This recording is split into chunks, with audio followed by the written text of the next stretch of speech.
इब्तिदाए रब करीम के बाबरकत नाम से जो दिलों के भेद खूब जानता है। नाज़रीन, आपके मेज़बान चौधरी अब्दुल रऊफ़ और मलिक साजिद आपकी खिदमत में हाजिर हैं प्रोग्राम ख़बर नगर लेकर।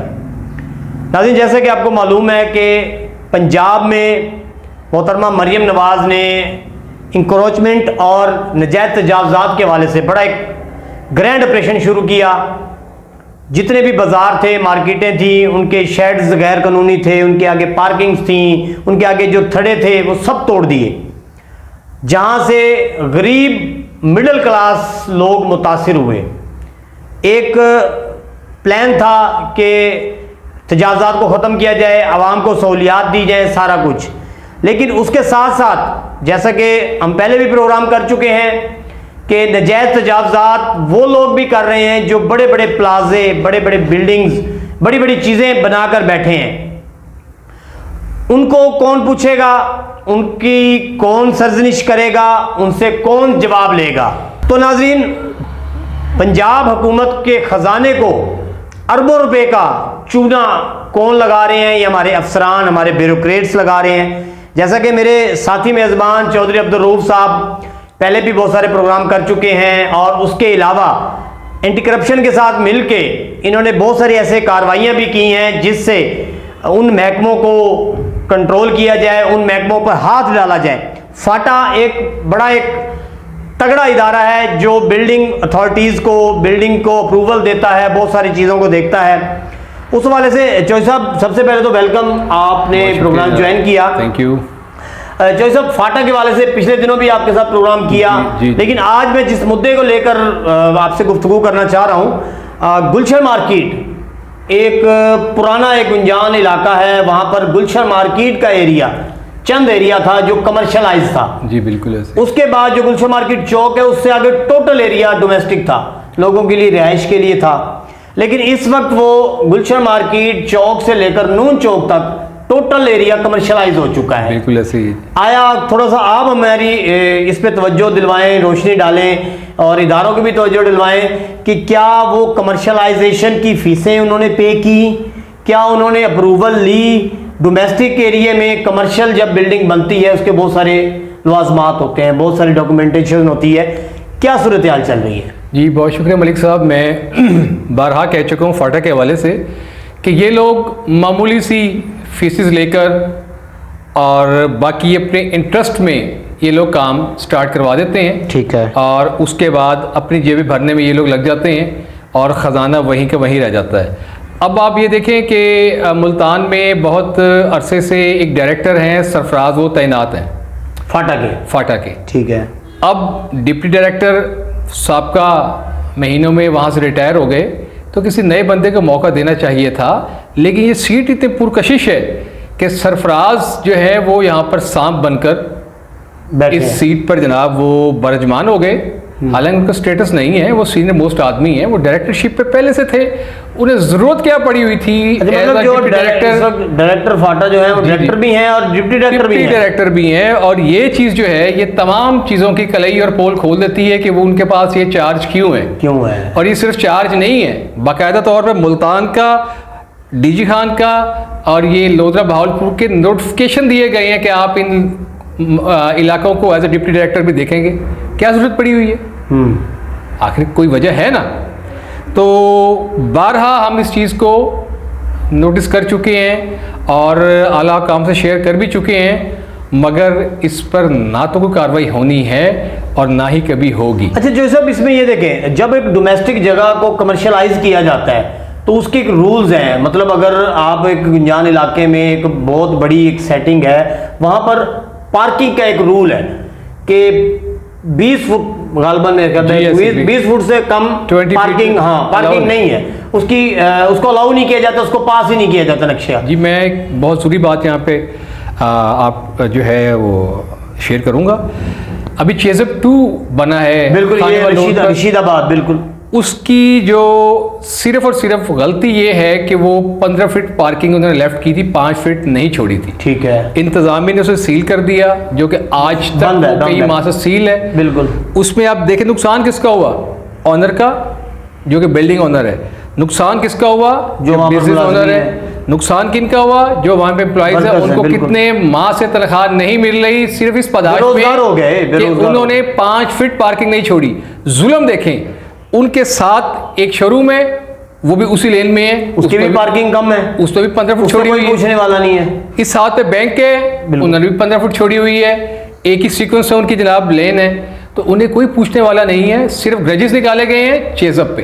अच्छा जोसेफ, अगर इस पे एक्शन होता है, जैसे कि मैंने जिस मुद्दे पे मैं बात कर रहा हूँ, गुलशन मार्केट से नून चौक तक, ये काफी सारी बिल्डिंग अभी बन भी रही हैं। रिसेंटली मैंने पिछले दिनों विजिट किया, मेरे पास एविडेंस मौजूद है, फुटेज मौजूद है।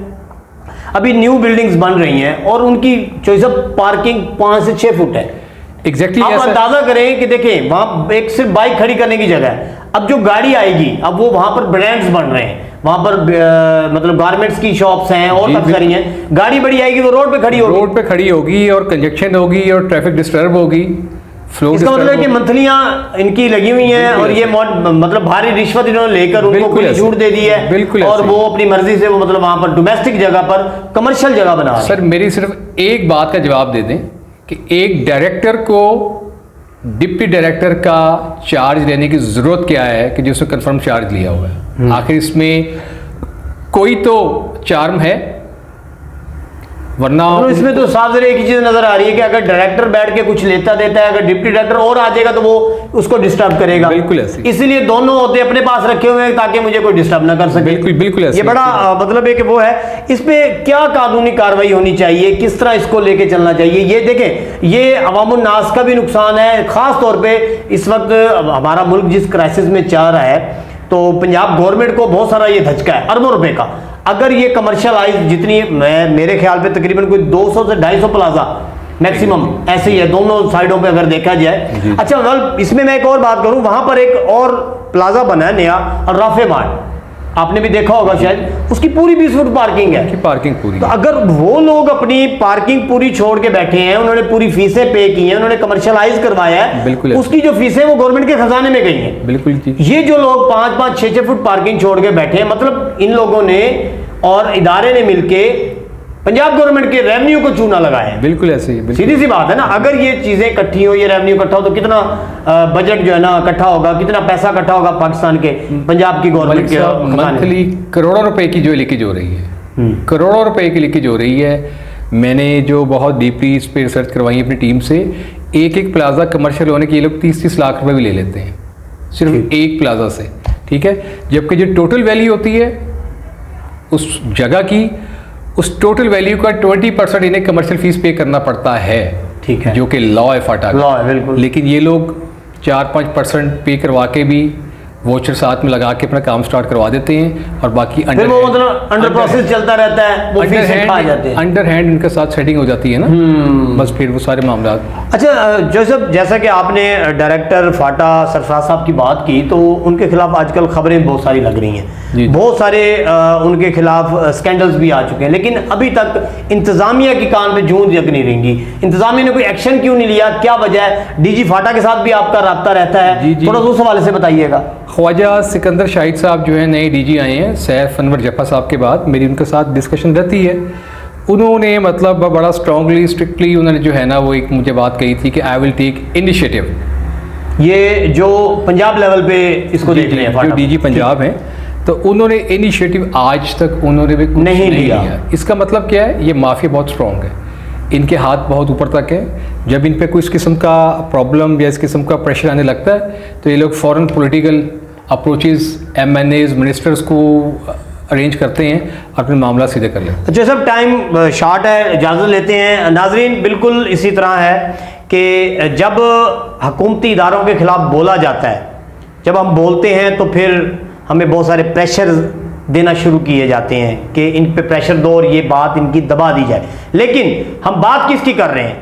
हम अपने प्रोग्रामों में जिक्र किसका कर रहे हैं? हम धूप में अपनी टीम को भेज के खुद जाके एविडेंस इकट्ठे करके इन चीज़ के ऊपर सर्च करके किसके हक की बात कर रहे हैं? हुकूमत पंजाब के रेवेन्यू की बात कर रहे हैं। हुकूमत पंजाब, जितने हमारे वुज़रा हैं, जितने हमारे मिनिस्टर्स हैं, जो बड़ी बड़ी लग्जरी गाड़ियों में, बड़े बड़े AC हॉल्स में बैठकर कानून साजी भी करते हैं, अपनी अयाशियाँ भी करते हैं, सारे मामलात करते हैं। हम मिडिल क्लास होके हम अपने आप की बात नहीं कर रहे, अपने हक की बात नहीं कर रहे, हम आपके हक की बात कर रहे हैं कि वो रेवेन्यू इकट्ठा होगा तो खजाने में जाएगा, खजाने में जाएगा तो आप लोगों की तनख्वाहें निकलेंगी, आप लोगों की गाड़ियों के खर्चे निकलेंगे। जैसा मैंने गलत तो नहीं कहा? जी बिल्कुल ठीक है, ऐसे ही है। लेकिन क्यों नहीं सोचा जा रहा, क्यों नहीं देखा जा रहा कि एक डायरेक्टर मुल्तान में बैठ के इतनी सारी करप्शन का जिम्मेदार बना हुआ है और उसके ऊपर किसी किस्म का कोई एक्शन नहीं लिया जा रहा। खुली छूट दी गई है उन लोगों को जिन्होंने बड़ी बड़ी ब्रांड्स के नाम से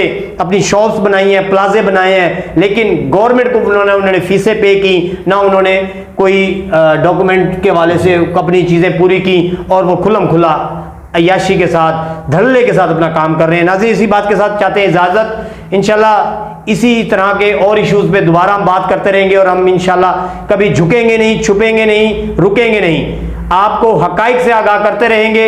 मुझे दें इजाज़त और चौधरी रऊफ़ साहब को भी दें इजाज़त। अल्लाह ने के बाद।